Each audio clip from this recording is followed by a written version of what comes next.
الله أكبر الله أكبر الله أكبر لا إله إلا الله. بسم الله الرحمن الرحيم. الحمد لله والصلاة والسلام على رسول الله وعلى آله وأصحابه أجمعين. أما بعد.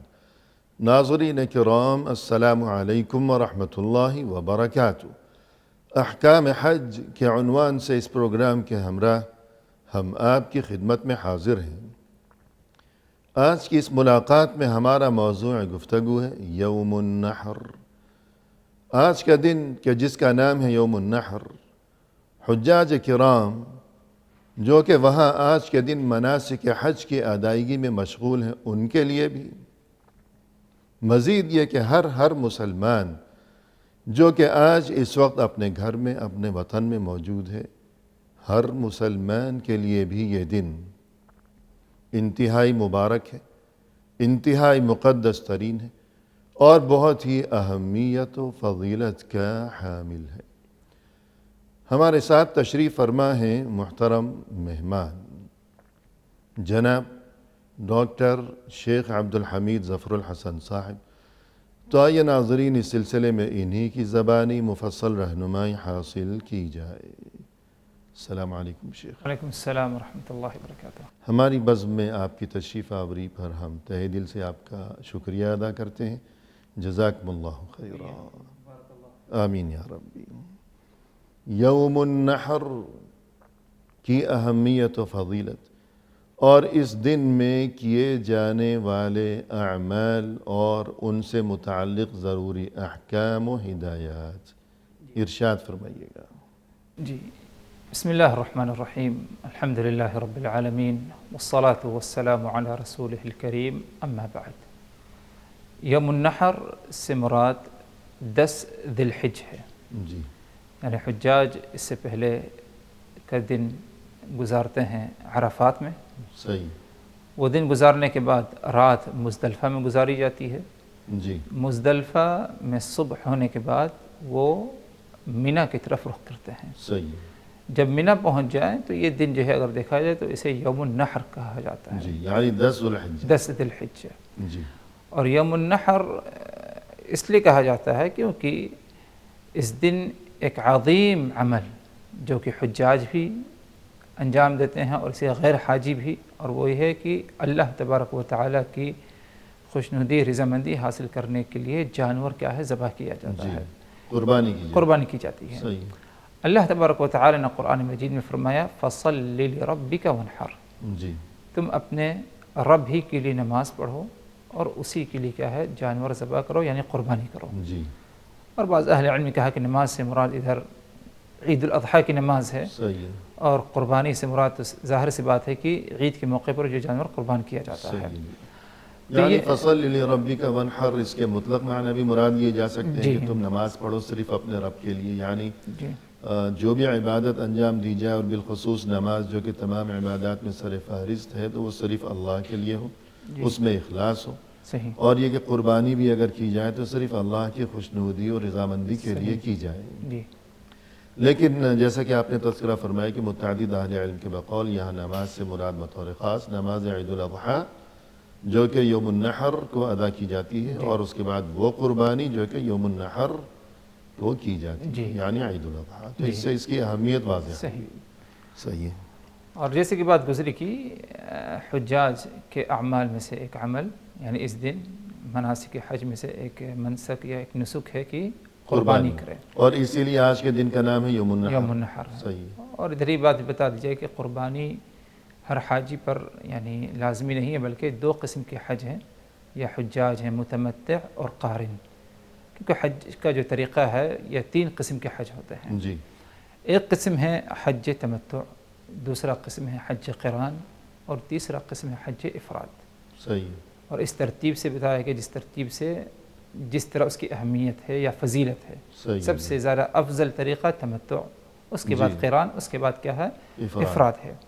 اس کا معنی اگر دیکھا جائے ان تینوں کا تو حج تمتع کہا جاتا ہے ایسے حج کو کہ ایک شخص حج کے مہینے جو کہ شوال سے شروع ہوتا ہے، شوال، ذی القعدہ، ذی الحج کے ابتدائی ایام، ان ایاموں میں مکۃ المکرمہ جائے، عمرہ کرے، صحیح، عمرہ سے فارغ ہو جائے، اپنے یعنی عام زندگی گزارے، احرام کھول دیا، احرام کھول دیں، جی، اس کے بعد پھر جب حج کا موقع آتا ہے دوبارہ کیا ہے وہ احرام باندھے، اہتمام کرے، احرام کی نیت جی، کرے، اور آگے کیا ہے حج کے یعنی مناسک جب حج کے دن آئے ہیں 8 ذو الحجہ جی، یوم الترویہ، تو اب وہ الگ سے مستقل نیا احرام نیا باندھنا ہے، نیا احرام باندھے گا، حج کا احرام، جی، دوبارہ احرام باندھے گا اور آگے جو ہے حج ادا کرے گا. صحیح ہے، یہ حج تمتع ہو گیا.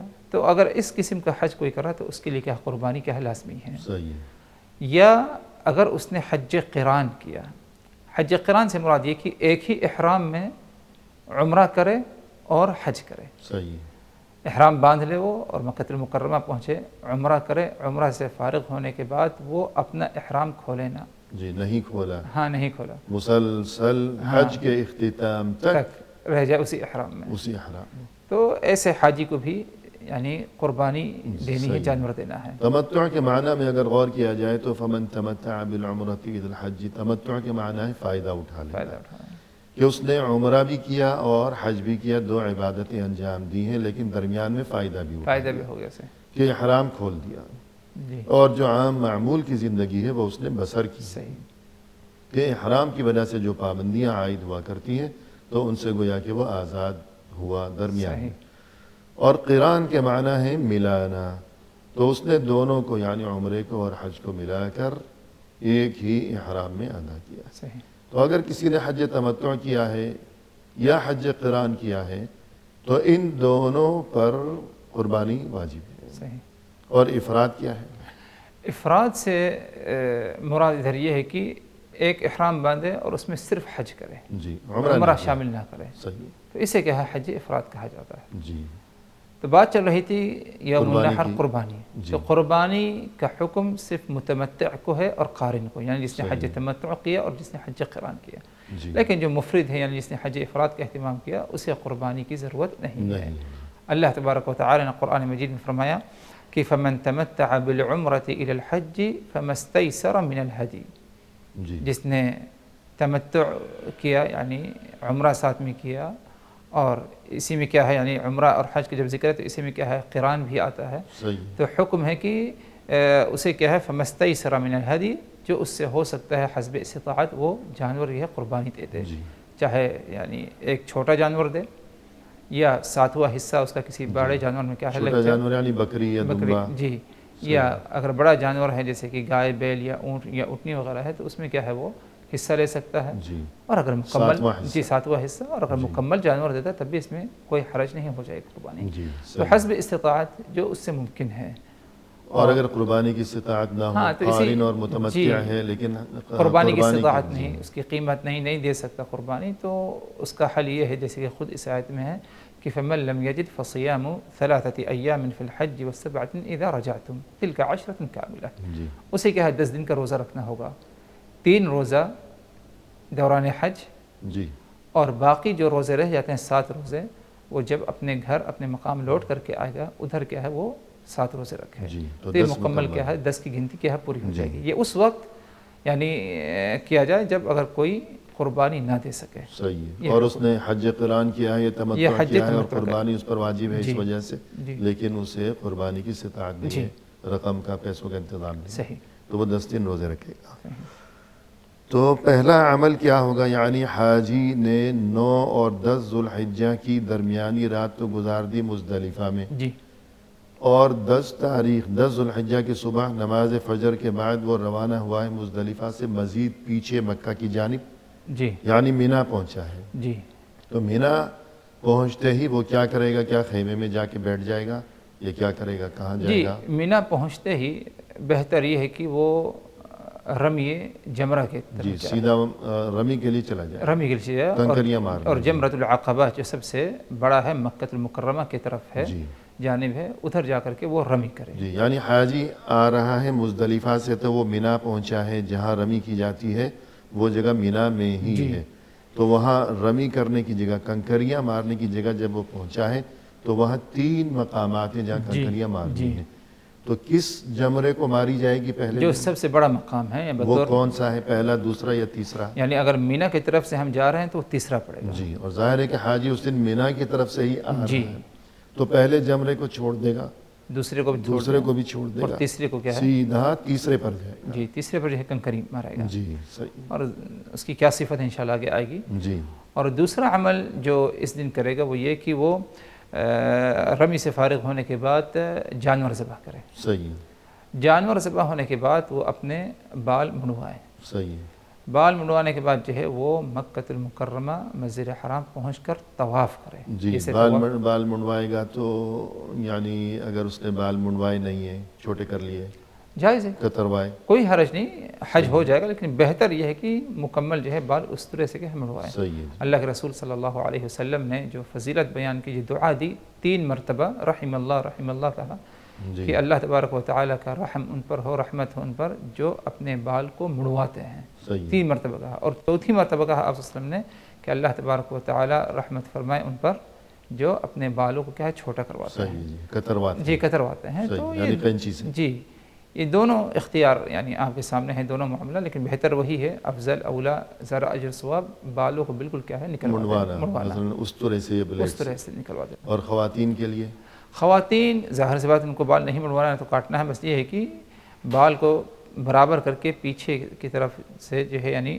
ایک پور کے برابر کیا ہے، یعنی تمام سر کے بالوں کو یوں ایک جگہ یکجا کر کے اکٹھا کر کے یوں مٹھی میں مشت میں لے کر جیسے چٹیا بنا کر اسے اپنی مشت میں لے کر جو اس کے نیچے جو بال آئیں گے جی اسی کے حصے کو وہاں سے ایک انگلی کے پورے کے برابر تاکہ ہر بال کٹ جائے. صحیح. یہ خواتین کے لیے حکم ہے. اس عمل کو انجام دینے کے بعد مکۃ المکرمہ پہنچ کر وہ طواف کرتی، جسے طواف زیارہ اور طواف افاضہ بھی کہا جاتا ہے. طواف سے فارغ ہونے کے بعد وہ جائے گا. اور یہ جو طواف ہے اس کا کیا حکم ہے؟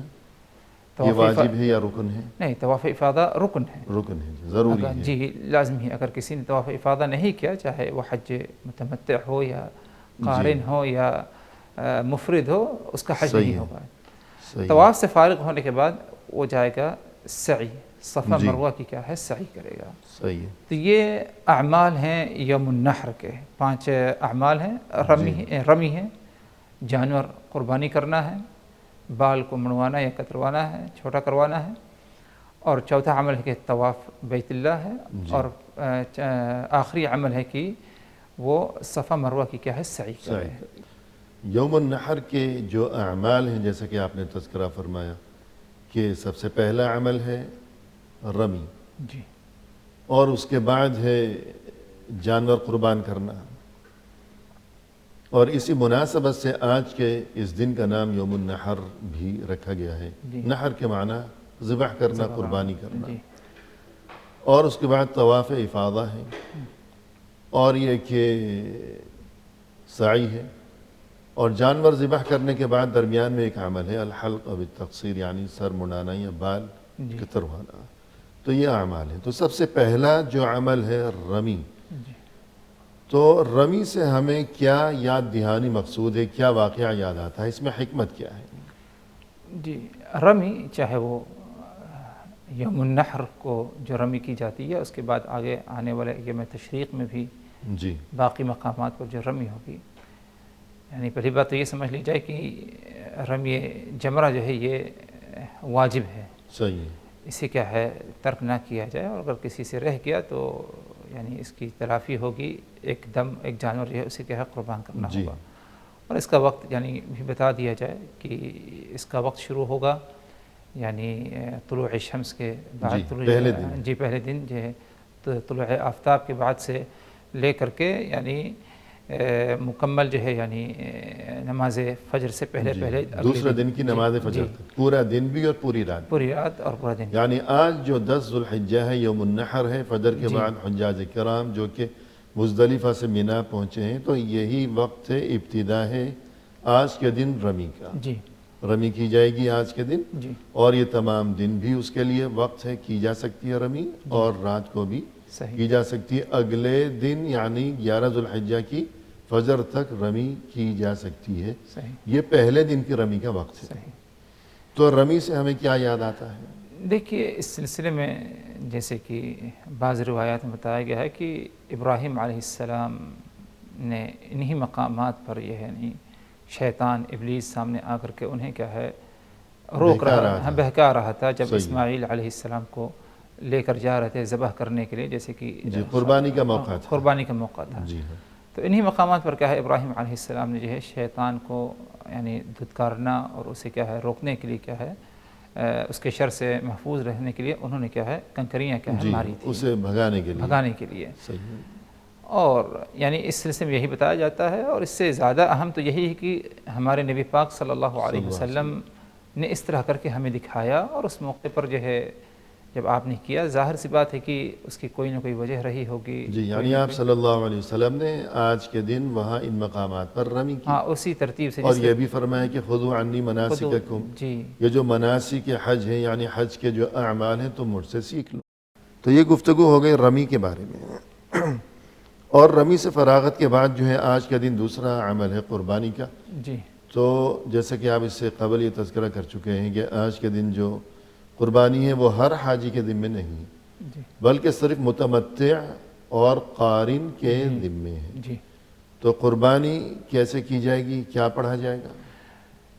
اگر کوئی خود قربان کر رہا ہے اگر ممکن ہو، یعنی ممکن ہو، اگر آج کے ایام آج کے ماحول میں ادھر حاجی اگر خود قربانی کر سکتا ہے تو مسنون طریقے سے قربانی کرے، جانور کو قبلہ رخ کر کے بسم اللہ اللہ اکبر کم از کم کہے.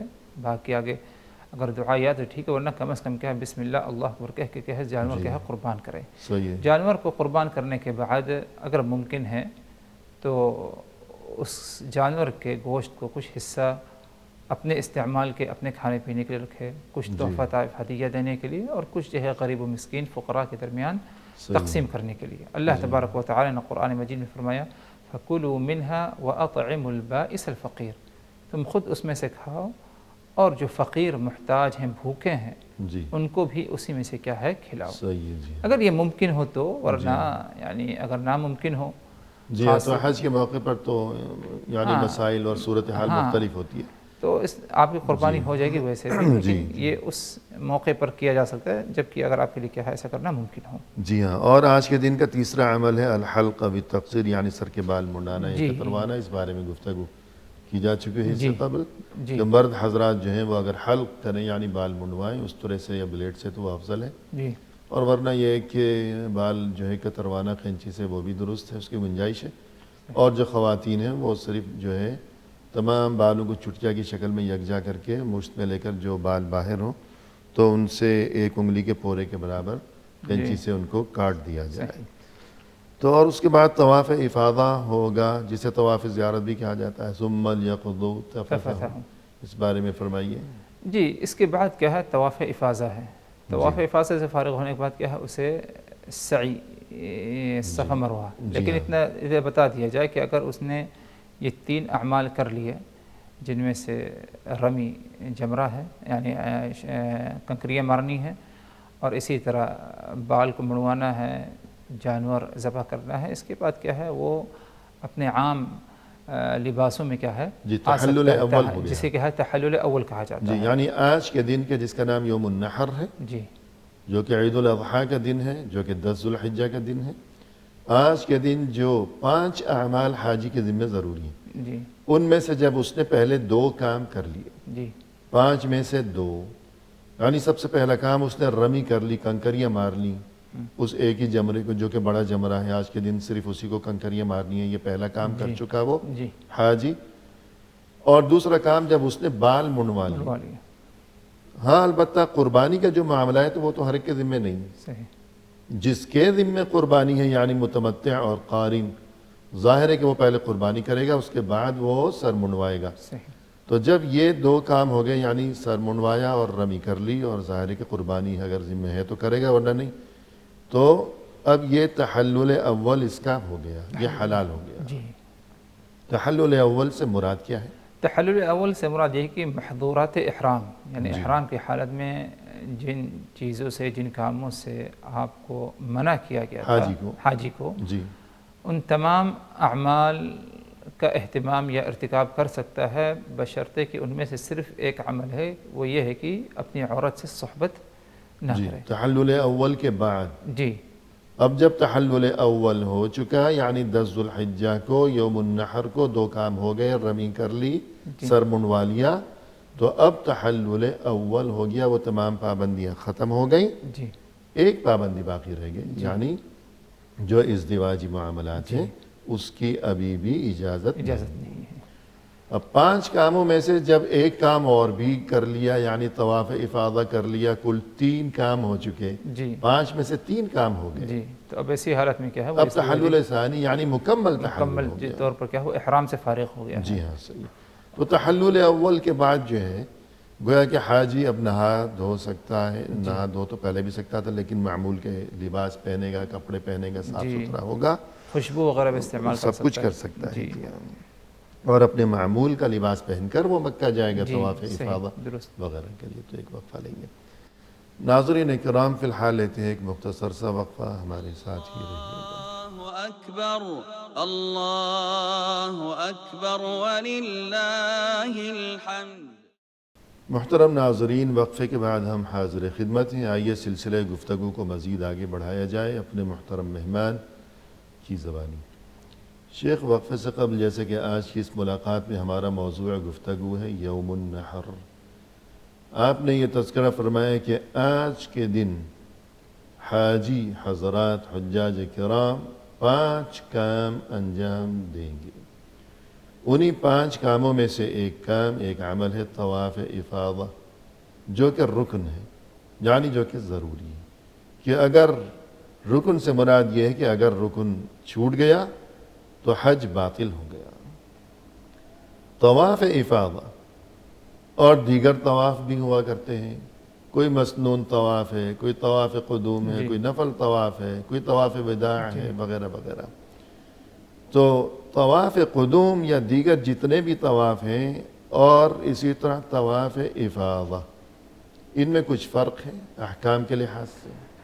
جی طواف قدوم میں سنت یہ ہے کہ جب مطاف پر آئے طواف کرنے کے لیے تو اپنا جو ہے داہنا کندھا جو ہے وہ کھلا رکھے. احرام کا جو کپڑا ہے وہ نیچے سے اور داہنا حصہ جو ہے کندھے کا وہ کھلا رہے. یعنی اطباع کرے، جسے اطباع کہا جاتا ہے. لیکن طواف افاضہ میں اس کی کیا ہے ضرورت نہیں ہے، اور کسی طواف میں بھی نہیں، اور کسی بھی طواف میں نہیں ہے. جی. اور اسی طرح ایک دوسرا عمل ہے جسے رمل کہا جاتا ہے. رمل یعنی قریب قریب قدم رکھ کے جو ہے چلنا. جی یہ طواف قدوم میں ہے. یعنی یہ 2 سنتیں ہیں جو کہ صرف طواف قدوم یعنی حاجی یا عمرہ کرنے والا جو انسان پہلا طواف کرے، پہلا طواف جب کرے گا جی تو اس پہلے طواف یعنی طواف قدوم میں 2 عمل سنتیں جو کہ مخصوص ہیں صرف طواف قدوم کے ساتھ. لیکن طواف افاضہ میں یا دوسرے طواف میں اس کی ضرورت نہیں. جی ہاں. لیکن لوگ جو ہیں وہ ہم دیکھتے ہیں کہ ہر طواف میں بلکہ حج کی ابتدا سے لے کر انتہا تک اپنا کندھا کھلا رکھتے ہیں. نماز بھی اسی حالت میں پڑھ جی ہاں، تو یہ بالکل نامناسب. نامناسب.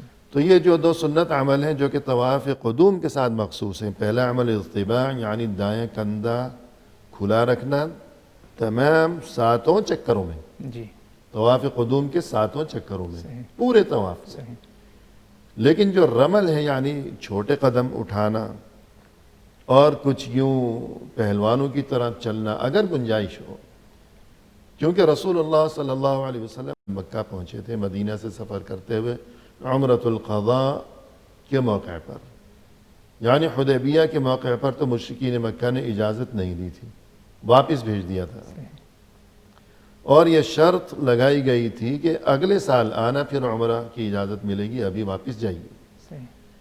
تو اگلے سال جب یہ حضرات تشریف لائے رسول اللہ صلی اللہ علیہ وسلم اور صحابہ کرام عمرۃ القضاء یعنی جو عمرہ رہ گیا اس کی قضاء کے لیے، تو مکہ کے باشندے کہتے تھے قریش مکہ، وہ مشرکین مکہ کے مدینہ کی آب و ہوا نے ان کو بیمار کر دیا ہے، کمزور پڑ گئے ہیں، اور یہ کیا لڑیں گے ہم سے، کیا مقابلہ کریں گے. تو انہیں دکھانے کے لیے گویا کہ اس موقع پر رمل یعنی انہیں دکھایا جائے کہ ہم صحت مند ہیں، تندرست ہیں. تو طواف قدوم کے ساتھ یہ 2 سنتیں مخصوص ہیں. اطباع یعنی دائیں کندھا کھلا رکھنا 7 چکروں میں. لیکن رمل یعنی ذرا اکڑ کر یا چھوٹے قدموں کے ساتھ چلنا یہ صرف طواف قدوم کے صرف پہلے 3 چکروں میں، باقی کسی طواف میں وہ طواف افاضہ ہو یا کوئی بھی طواف ہو تو یہ 2 کام نہیں کیے جائیں گے۔ تو یہ گویا گفتگو ہو گئی یوم النحر کے اعمال کے بارے میں۔ یوم النحر کی اہمیت ہے ہر حاجی کے لیے، جی اور یہ حج کے جتنے بھی دن ہیں 8 ذوالحجہ سے لے کر 13 ذوالحجہ تک، جی اور کسی دن میں اتنی مشغولیت نہیں ہے، جتنے سارا اتنے زیادہ اعمال نہیں ہیں، اتنا زیادہ تھکا دینے والا اور کوئی دن نہیں ہے کہ جتنا یہ یوم النحر، اتنے زیادہ کام ہیں، جی اور یہ ان میں سے ہر کام اپنی جگہ بہت ہی محنت طلب ہے، صحیح، اور یہ سبھی کام 5 کام اسی ایک دن میں انجام دینے ہیں۔ باقی کوئی دن ایسا نہیں ہے حج کے دنوں میں سے کہ جب اتنے زیادہ کام کرنے ہوں۔ اسی لیے اس دن کو یعنی 10 ذوالحجہ کو یوم النحر کو یوم الحج الاکبر حج الاکبر بھی کہا جاتا ہے، حج اکبر کا دن۔ عوام الناس میں یہ غلط فہمی مشہور ہے کہ اگر حج کا دن جمعہ کے دن پڑ گیا ہو تو کہتے ہیں کہ حج اکبر کا دن ہے، تو ایسی کوئی بات نہیں ہے۔ صحیح، تو یہ دن جو ہے یہ یوم الحج اکبر، اکبر ہے۔ تو جو کوئی غیر حاجی ہیں، جی ہر مسلمان جو اپنے گھر میں ہے، جی اپنے وطن میں ہے، تو کیا اس کے لیے بھی آج کے دن کی اہمیت ہے، فضیلت ہے؟ تو اس بارے میں فرمائیے۔ جی ظاہر سی بات ہے، یعنی یوم النحر 10 ذی الحج غیر حاجیوں کے لیے بھی کیا ہے اہمیت رکھتا ہے، جی اور اس کی اہمیت کئی اعتبار سے ہے۔ پہلی بات تو یہ کہ اللہ تبارک و تعالی نے قرآن مجید میں، اسی طرح نبی پاک صلی اللہ علیہ وسلم نے بھی ہمیں اس دن غیر حاجیوں کو یعنی عید کا دن مناتے ہوئے عید کی نماز پڑھنے کا ہمیں کیا ہے حکم دیا گیا ہے۔ صحیح، تو اگر کوئی شخص حج میں نہیں، اپنے علاقے غیر حج میں ہے، تو اسے چاہیے عید کے دن نماز عید کی پابندی کرے، جی اور یہ بہت تاکیدی کیا ہے سنت ہے۔ صحیح، بلکہ نبی پاک صلی اللہ علیہ وسلم نے ان صلی اللہ عورتوں کو علیہ بھی عیدگاہ حاضر ہونے کا حکم دیا جو کہ اپنی مجبوری کے ایام سے ہیں، جو شرعی عذر سے جی ہیں۔ شرعی عذر سے ہیں، اگرچہ وہ نماز نہیں پڑھیں گے، لیکن اتنا ضرور ہے کہ اس دن اللہ تبارک و تعالیٰ کی طرف سے جو رحمتیں برکتوں کا نزول ہوتا ہے، مسلمان جو دعا کرتے ہیں ان میں کیا ہے وہ شامل رہیں گی، کہ وہ مبارک اجتماع ہے۔ ہاں مبارک اجتماع ہے، تو وہ بھی محروم نہ رہ جائیں، اسی لیے آپ صلی اللہ علیہ وسلم نے ان کو اس بات کا حکم دیا۔ صحیح، صحابیات نے شاید یہ بات ذکر فرمایا کہ شاید کسی کے پاس چادر نہیں، مناسب لباس نہیں عیدگاہ تک آنے کے لیے، تو آپ صلی اللہ علیہ وسلم نے کہا کہ اپنی ساتھی یعنی اپنے سہیلی کی چادر میں شریک ہو کر کے کیا ہے وہ آ جائے اور پہنچ جائے عیدگاہ، مگر ضرور ہے۔ ضرور آئے۔ جی تو یہ بہت تاکیدی حکم ہے، تو نماز کو ایسے ترک نہ کرے عید کے دن، بلکہ اس کا اہتمام کرے، خاص اہتمام کرے۔ اور ظاہر سی بات ہے جب نماز عید کے لیے آئے تو اس کے لیے کئی سنتیں ہیں، ان کا اہتمام کرے، اچھا لباس، عمدہ لباس پہنے، صفائی ستھرائی کا اہتمام کرے، خوشبو کا اہتمام کرے۔ عید الاضحیٰ والے دن جب عیدگاہ آئے تو بغیر کچھ کھائے پیے آئے، جی اور جب لوٹ کر کے جائے تو اگر ممکن ہے جلد فارغ ہو جائے قربانی سے، تو قربانی ہی کے گوشت سے کیا ہے اس کے کھانے پینے کا کیا ہے آغاز ہو اس دن۔ جی تو کہنے کا مقصد ہے کہ ایک اہم عمل جو 10 ذی الحج کو غیر حاجیوں کو انجام دینا ہے وہ نماز عید ہے۔ صحیح، دوسرا عمل اگر دیکھا جائے اس دن وہ ہے غیر حاجیوں کے لیے اگر دیکھا جائے تو قربانی ہے، جی اور قربانی اگرچہ حاجی تو کرتے ہیں لیکن غیر حاجیوں کے لیے اہمیت ہے، کیونکہ اللہ تبارک و تعالیٰ جب قرآن مجید میں فرمائے کہ فَصَلِّ لِرَبِّكَ وَانْحَرْ، کہ تم اپنے رب ہی کے لیے نماز پڑھو، اسی کے لیے قربانی کرو، تو اس سے مراد یہ بھی ہے کہ غیر حج میں بھی کیا ہے قربانی کی جائے، یہی مراد ہے اس میں۔ جی تو غیر حاجی کو قربانی کرنی ہے، جی، اگر بلکہ کسی جو حجاج کرام جو وہاں قربانی کر رہے ہیں وہ اصل میں اضحیہ یعنی وہ قربانی ہے ہی نہیں، وہ ہدی، وہ ہدی ہے، جی دم شکر بھی اسے کہا جی جاتا ہے۔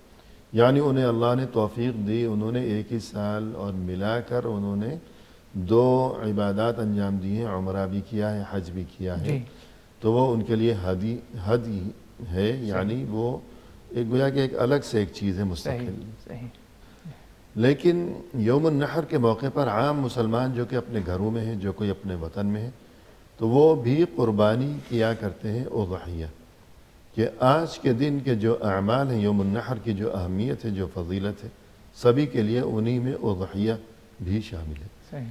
تو اضحیہ یعنی قربانی کی اہمیت و فضیلت کے بارے میں کچھ ارشاد فرمائیے گا۔ جی اضحیہ یا قربانی کی فضیلت ہے. جی یہی کیا کام ہے کہ اس میں اللہ تبارک و تعالیٰ کے حکم پر کیا ہے تعمیل ہے. جی اللہ نے فرمایا کہ فصل لربک وانحر، تم اپنے رب ہی کے لیے عبادت کرو اور اسی کے لیے کیا ہے قربانی کرو. جی اپنے رب کے لیے ہی نماز پڑھو. نماز پڑھو. جی اور ایک اہمیت اس کی یہ بھی ہے اس میں کہ ابراہیم علیہ السلام کی سنت ہے. جی یادگار ہے. جی اس سنت کا احیاء اس کے ذریعے صحیح. ہوتا ہے. اور اسی طرح اللہ تبارک و تعالیٰ نے یعنی یا نبی پاک صلی اللہ علیہ وسلم نے بھی اس پر عمل کیا، اس کی تاکید کی اور اس کی فضیلت بھی کیا ہے بتائی. اور یہاں یہ اشارہ بھی مناسب ہوگا کہ جو قربانی کا معاملہ ہے، اگر کوئی اپنے دل میں اس سلسلے میں تنگی محسوس کرتا ہے جی تو اسے سوچنا چاہیے کہ اللہ کا شکر ہو گیا کہ اللہ نے ہمیں ابراہیم علیہ السلام کی طرح کہیں ایسا نہیں ہوا کہ بیٹا قربان کرنے کا حکم نہیں دیا. ابراہیم علیہ السلام کو تو اللہ کی طرف سے بیٹا قربان کر دینے کا حکم دیا گیا تھا. وہ اس پر راضی ہو گئے، تیار. راضی ہو گئے، سر تسلیم خم کیا. جی باپ نے بھی یعنی ابراہیم علیہ السلام نے، بیٹے نے بھی یعنی اسماعیل علیہ السلام نے، صحیح. دونوں نے سر تسلیم خم کیا. عظیم باپ عظیم بیٹا. اور یہ کہ وہ بیٹا جو کہ بڑھاپے میں ملا، یعنی 100 سال کے قریب یا 90 سال کے قریب ابراہیم علیہ السلام کی عمر ہو چکی تھی، اتنے بڑھاپے میں انہیں وہ بیٹا ملا. اور پھر یہ کہ ابراہیم علیہ السلام بالکل جب یہ بچہ کمسن تھا، شیر خاری کی عمر میں تھا، دودھ پیتا بچہ، اسے ابراہیم علیہ السلام چھوڑ کر چلے گئے تھے، اللہ کے حکم سے واپس فلسطین چلے گئے تھے، مکہ میں چھوڑ کر اس بچے کو اور اس کی والدہ ہاجر کو. تو یوں اتنے بڑھاپے میں یہ بچہ نصیب ہوا ہے، اولاد نصیب ہوئی ہے. پھر یہ کہ سالہ سال کی جدائی کے بعد ملاقات ہوئی ہے. تو ایسے میں اللہ کی طرف سے یہ حکم آ گیا کہ اس بچے کو اللہ کی راہ میں قربان کر دیجیے. تو ابراہیم علیہ السلام تو تیار ہو گئے. اور یہ کہ انی ارا فی المنام انی اذبحک فانظر ماذا تری، بچے کو جب یہ خبر سنائی، اطلاع دی کہ اللہ کی طرف سے یہ حکم ہے، تو بچہ بھی راضی ہو گیا. قال یا ابت افعل ما تؤمر ستجدنی ان شاء اللہ من الصابرین. لیکن یہ کہ امتحان مقصود تھا، باقاعدہ بچے کو ذبح کرنا مقصود نہیں تھا. باپ بیٹا دونوں نے سر تسلیم خم کیا. ابراہیم علیہ السلام نے چھری چلائی اپنے لخت جگر اور یہ کہ اپنے نور نظر کی گردن پر. ابراہیم علیہ السلام جو خود کر سکتے تھے کر گزرے، اپنے بس میں جو کچھ تھا وہ کیا، مگر اللہ کو صرف امتحان مقصود تھا. اور یہ کہ چھری نے کام نہیں کیا، اللہ نے دمبا بھیجا. وَفَدَيْنَاهُ بِذِبْحٍ عَظِيمٍ. تو سوچنا چاہیے کہ آج اگر ہمارے لیے بھی یہی حکم ہوتا کہ اپنا بیٹا قربان کرنا ہے، تب ہمارے کیا بنتا. حکم کی تعمیل کریں تو کیسے کریں. ابراہیم علیہ السلام نے تو حکم کی تعمیل کی. تو اس لیے تنگ دلی کی بجائے ہمیں چاہیے کہ ہنسی خوشی خوش دلی کے ساتھ اس سنت کا احیاء کریں، قربانی کیا کریں ہر سال عید الاضحیٰ کے موقع پر. تو قربانی کا فلسفہ کیا ہے کہ اس سے کیا یاد دہانی مقصود ہے. یعنی اللہ کے حکم کی تعمیل میں انسان جب جانور کی گردن پر چھری چلا رہا ہے تو اس بات کو، اس جذبے کو، اس تصور کو تازہ کرے کہ گویا آج میں اپنی تمام ناجائز خواہشات کے گلے پر چھری چلا رہا ہوں. ہر ناجائز خواہش کا گویا کہ اسے قربان کر ڈالا ہے. اللہ کی خوشی کے سامنے، اللہ کے حکم کے سامنے ہر ناجائز خواہش کی گویا کہ گردن پر چھری چلا دی گئی ہے. اور یہ کہ اس میں اخلاص کا اور تقوی کا درس ہے. لَن يَنَالَ اللَّهَ لُحُومُهَا وَلَا دِمَاؤُهَا. اس بارے میں کچھ فرمائیے گا. جی ظاہر سے باہر اس میں یعنی قربانی ایسے ہی نہیں کہی جائے، بلکہ اس میں شروع سے نیت رہے کہ یہ صرف اور صرف کیا ہے اللہ تبارک و تعالیٰ کی رضامندی حاصل کرنے کے لیے قربانی کی جا رہی ہے. کیونکہ اللہ تبارک و تعالیٰ نے خود قرآن مجید میں فرمایا کہ لَن يَنَالَ اللَّهَ لُحُومُهَا وَلَا دِمَاؤُهَا وَلَكِنْ يَنَالُهُ التَّقْوَى مِنْكُمْ. اللہ رب العزت کو یعنی اس قربانی کا گوشت یا خون نہیں پہنچتا، اس کو یہ مطلوب نہیں ہے، مقصود نہیں، بلکہ وَلَكِنْ يَنَالُهُ التَّقْوَى مِنْكُمْ. اللہ تبارک و تعالیٰ کو تمہاری تقوی اور پرہیزگاری کو جو ہے دیکھنا ہے کہ تم نے اس جانور کو جو ذبح کیا ہے کیا تقوی پرہیزگاری کے ساتھ کی ہے، اخلاص کے ساتھ کی ہے، یا کیا معاملہ ہے. تو اسی لیے نیت کیا ہے خالصہ ہونا چاہیے، اور صرف قربانی کیا بلکہ ہر عبادت کے جی قبولیت یعنی کے لیے تقویٰ کیا کے معنی ہر برائی سے اپنا دامن بچائے رکھنا صرف اللہ کی رضا کی خاطر. صحیح. تو جب انسان جانور قربان کر رہا ہے گویا اس جذبے کو تازہ کر رہا ہے کہ میں نے ہر ناجائز خواہش کو، ہر برائی کو چھوڑ دیا، صحیح. قربان کر دیا. یہ تقویٰ ہو گیا. صحیح. تو اللہ یہ دیکھنا چاہتا ہے کہ تقویٰ تم میں ہے یا نہیں. صحیح. باقی یہ کہ اللہ کو نہ گوشت کی ضرورت ہے اور نہ ان جانوروں کے خون کی ضرورت ہے. تو پھر یہ جو قربانی کا جانور ہے، تو جیسا کہ اس سے قبل بھی آپ نے تذکرہ کیا جب وہاں حج کے بیان میں قربانی کا اور ہدی کا تذکرہ ہوا تھا کہ جانور جو ذبح کیا گیا ہے تو اس کے گوشت کا کیا حکم ہے؟ جی ظاہر سی بات ہے، ادھر بھی وہی حکم لاگو ہوتا ہے. جی. اور بھی اس سلسلے میں جو ہے دیگر دلائل پائے جاتے ہیں. خلاصہ یہ کہ جب قربانی کا گوشت تیار ہو جائے، یعنی ذبح ہو جائے جانور، اس کے بعد اس گوشت کو 3 جگہ کیا ہے تقسیم کیا جائے یا 3 حصوں میں بانٹ دیا جائے. ایک حصہ اپنے لیے، اور اس میں سے کچھ حصہ غریب و مسکینوں کے لیے، اور ایک تیسرا حصہ کیا ہے اپنے دوست احباب کو ہدیہ تحفہ تحائف دینے. یعنی یہ بھی اللہ کے احسان ہے کہ قربانی کا حکم دیا اور جانور میں سے گوشت کھانے کی اجازت دی، بلکہ حکم دیا فَكُلُوا مِنْهَا، کھاؤ اس میں سے. اس حکم کی تعمیل کی جانی چاہیے. کوئی یہ نہ کہے کہ میرا دل نہیں چاہتا، میں نہیں کھاتا، اور یہ کہ مجھے ضرورت ہی نہیں ہے، میرے پاس بہت کھانا پینا ہے. نہیں، اللہ کا حکم ہے کہ فَكُلُوا مِنْهَا وَأَطْعِمُوا الْبَائِسَ الْفَقِيرَ، کھاؤ. تو انسان قربانی کے جانور کے گوشت میں سے کھائے اللہ کے حکم کی تعمیل کرتے ہوئے. ادھر یہ بھی یعنی قابل غور بات ہے کہ بعض حضرات سمجھتے ہیں کہ برابر ہو، یعنی 3 قسم کا معاملہ، 3 حصہ گوشت برابر ہو وزن کے اعتبار سے. حالانکہ یہ تکلفات میں ہے، بلکہ ممکن ہو تو برابر کر لیجیے، ورنہ پورا اگر کوئی کھانا چاہے کھا لے، یا اکثر حصہ کھانا چاہے کھا لے، باقی تقسیم کر دے، وہ اس پر ہے. یعنی ایک اندازے کا معاملہ ہے، اس میں کوئی بہت زیادہ جو ہے شدت یا یعنی بالکل 100% ناپ تول کر کے برابر اس طرح کرنے کی ضرورت نہیں. جی صحیح ہے. تو قربانی کا جو معاملہ ہے تو پھر اس کا وقت کیا ہے؟ آج تو یوم النحر ہے. جی اس کا وقت شروع ہوتا ہے بعد نماز عید. نماز عید سے فارغ ہونے کے بعد. اور اگر کسی نے نماز عید سے پہلے جانور ذبح کیا تو وہ جانور قربانی میں شمار نہیں ہوگا، بلکہ عام جانور کو اس نے حلال کیا ہے. صحیح ہے. اس لیے نماز عید سے فارغ ہونے کے بعد آ کر کے وہ جانور ذبح کرے. اور اس کا وقت اگر دیکھا جائے تو تمام ایام تشریق ہیں. جی. عید کا دن ہے، عید کے دن کے بعد جو ایام تشریق 11، 12 اور 13 ذی الحجہ. جی یعنی ایام تشریق کا اکثر تذکرہ کیا جاتا ہے ان دنوں میں، یا حج کے احکام بیان کرتے وقت، یا عید کے احکام، یا ذوالحجہ کے احکام و مسائل ایام تشریق، اور یہ کہ تکبیرات التشریق. تو یہ بات معلوم ہونی چاہیے کہ جو عید کا دن ہے عید الاضحیٰ، اور یہ کہ جسے یوم النحر بھی کہا جاتا ہے، 10 ذوالحجہ کا جو دن ہے، تو اس کے بعد کے جو اگلے 3 دن ہیں انہیں ایام التشریق کہا جاتا ہے. تو یہ قربانی کے بارے میں گفتگو ہوئی. اور جہاں تک معاملہ ہے کہ دوسروں کو بھی کھلائے، ضرورت مندوں کو، مسکینوں کو، تو کھانا کھلانا یہ عمل خود اپنی جگہ جو ہے بہت پسندیدہ ترین عمل ہے، اور اس کی بڑی ترغیب وارد ہوئی ہے.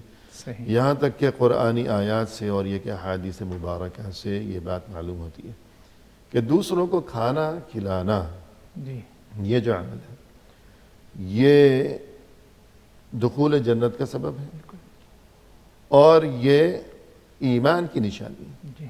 جبکہ دوسروں کو کھانا نہ کھلانا اور بخل سے کام لینا اور سنگ دلی اور نفسا نفسی کا مظاہرہ کرنا یہ نفاق کی علامت ہے. وَلَا يَحُضُّ عَلَىٰ طَعَامِ الْمِسْكِينِ، اور یہ دخول نار کا سبب ہے کہ وَلَمْ نَكُ نُطْعِمُ الْمِسْكِينَ. تو اس بارے میں بھی کچھ فرمائیے گا. جی ظاہر سی بات ہے، یعنی کھانا کھلانا یہ جنت میں دخول کے اسباب میں سے ایک سبب ہے. جی. جیسے کہ خود آپ صلی اللہ علیہ وسلم نے ایک موقع پر فرمایا کہ میں نے جنت میں کچھ ایسے مکانات، کچھ ایسے محل دیکھے کہ جس قدر شفاف جس قدر شفاف ہیں کہ باہر سے اس کا اندرونی حصہ نظر آ رہا، اندر سے کیا ہے اس کا باہری حصہ کیا ہے نظر آ رہا ہے. تو صحابہ کرام نے پوچھا کہ یہ کس کے لیے تیار کیا گیا ہے؟ اتنے عظیم الشان محلات، اور اتنے شفاف کہ آر پار نظر آ رہا ہے. جی. تو آپ صلی اللہ علیہ وسلم نے جب ان اعمالوں کا ذکر کیا تو ان میں سے ایک اہم عمل جس کا ذکر فرمایا کہ لمن اطعم الطعام، کہ جس نے لوگوں کو کھانا کھلایا. سبحان اللہ. ادھر آپ نے صرف یہ نہیں کہا کہ صرف مسکینوں کو کھانا کھلایا، بلکہ مسکین ہو، غیر مسکین ہو، دوست احباب ہو، ہر ایک کو اس نے کیا ہے کھانا کھلایا. جی. تو یہ ایک سبب ہے یعنی دخول جنت کا. تو اسی لیے کیا ہے یعنی صرف اپنے تک اس گوشت کو محدود نہ رکھے بلکہ کوشش رہے کہ دوسروں کو بھی پہنچائے, دوست احباب کو, غریب و مسکین. اور فرمایا صلی اللہ علیہ وسلم نے یا ایھا الناس افشوا السلام واطعموا الطعام. اس بارے میں بھی یہ فرمایا. آپ صلی اللہ علیہ وسلم فرمایا کہ اے لوگو افشوا السلام واطعموا الطعام وصلوا بالليل والناس نيام تدخلوا الجنة بالسلام. وصلوا الارحام تدخلوا الجنة بالسلام. جی. اے لوگو تم سلام کرو کثرت سے, ایک دوسرے سلام کا جواب. وَأَطْعِمُوا الطَّعَامَ, اور اسی طرح ایک دوسرے کو کھانا کھلاؤ. وَصَلُّوا بِاللَّيْلِ وَالنَّاسُ نِيَامٌ, رات کے اس وقت تم نماز پڑھو جب دنیا والے سوئے رہتے ہیں, یعنی تہجد گزاری کا اہتمام کرو. وَصِلُوا الْأَرْحَامَ, اور اسی طرح اپنے رشتہ داروں کے ساتھ رشتہ جوڑ کر رکھو, ان کے ساتھ اچھا سلوک کرو, اچھا برتاؤ. تدخلوا الجنة بسلام. جی, باقاعدہ نام لیا جنت کا, خوشخبری. تم جنت میں سلامتی کے ساتھ یعنی آسانی سے کیا ہے داخل ہو جاؤ, بڑی سہولت کے ساتھ داخل ہو جاؤ, جنت میں داخل ہو جاؤ. جی. اگر تم یہ کام کرو گے. صحیح. تو انہی کاموں میں اطعام الطعام بھی ہے, صحیح, کھانا کھلانا. تو یہ دخول جنت کا سبب ہے. اور یہ کہ وَيُطْعِمُونَ الطَّعَامَ عَلَى حُبِّهِ مِسْكِينًا وَيَتِيمًا وَأَسِيرًا. اہل جنت کے جو حالات جی, اور ان کی جو صورتحال سورۃ الانسان میں جسے سورۃ الدہر بھی کہا جاتا ہے, تو اس بارے میں فرمائیے. جی, وَيُطْعِمُونَ الطَّعَامَ کہ اللہ تبارک و تعالیٰ کی رضامندی اور اللہ کی محبت میں وہ کھانا کھلاتے ہیں. جی. مسکین ہو, قیدی ہو اور دیگر لوگ ہیں محتاجین, ان کو کیا ہے کھانا کھلایا کرتے ہیں. تو یہ یعنی جنتیوں کے اوصاف میں سے ایک وصف بیان کیا گیا ہے. یعنی کہنے کا وہاں مقصد جنت میں وہ اہل جنت جو اس قدر عمدہ ترین اور دل پسند قسم کی زندگی بسر کر رہے ہوں گے, تو اللہ تعالیٰ کی طرف سے یہ معاملہ بیان کیا گیا کہ یہ جنت میں کیوں پہنچے. جی, یہ جنت میں اس وجہ سے پہنچے کہ یہ دنیا میں اتنے اچھے اچھے کام کیا کرتے تھے, تو انہی کاموں کے ضمن میں ایک کام یہ بھی کہ وَيُطْعِمُونَ الطَّعَامَ, جی, کھانا کھلایا کرتے. جبکہ جو منافق قسم کا انسان ہے وہ کسی کو کھانا نہیں کھلاتا. وَلَا يَحُضُّ عَلَىٰ طَعَامِ الْمِسْكِينِ, مسکین کو کھانا نہیں کھلاتا, نہ کسی دوسرے کو توجہ دلاتا ہے کہ محلے میں فلاں مسکین ہے ذرا اس کی فکر کرو. جی, صحیح. اور جو لوگ جہنم میں ہیں, جہنم والے, جس طرح جنت والوں کے بارے میں فرمایا کہ اس لیے جنت میں پہنچے کہ یہ کھانا کھلایا کرتے تھے دنیاوی زندگی میں, لیکن جو جہنم والے ہیں وہ اس لیے پہنچے کہ فلاں برا کام کرتے تھے, فلاں برا کام کرتے تھے دنیا میں, اور ایک برا کام یہ بھی کرتے تھے کہ وَلَمْ نَكُ نُطْعِمُ الْمِسْكِينَ, مسکین کو کھانا نہیں کھلایا کرتے تھے. تو آج کے دن یعنی یوم النحر 10 ذوالحجہ, عید کا دن, عید الاضحیٰ کا دن, قربانی کا دن, جانور قربان کیا جائے, خود بھی گوشت کھایا جائے, دوسروں کو بھی کھلایا جائے. تو اختتامی موقع پر ہم تہ دل سے آپ کا شکریہ ادا کرتے ہیں کہ آپ تشریف لائے, آپ نے عمدہ انداز میں رہنمائی فرمائی. جزاکم اللہ. وإياكم, مبارک اللہ فیکم. آمین یا رب. اور اسی کے ساتھ ناظرین کرام, اختتامی موقع پر تہ دل سے ہم آپ کا بھی شکریہ ادا کرتے ہیں کہ آپ نے ہمارا یہ پروگرام دیکھا. اور آج عید کا دن ہے, عید الاضحیٰ ہے. ہم سبھی کی جانب سے آپ سبھی کو دلی عید مبارک ہو. فی امان اللہ, وآخر دعوانا ان الحمد للہ رب العالمین. اللہ اکبر وللہ الحمد.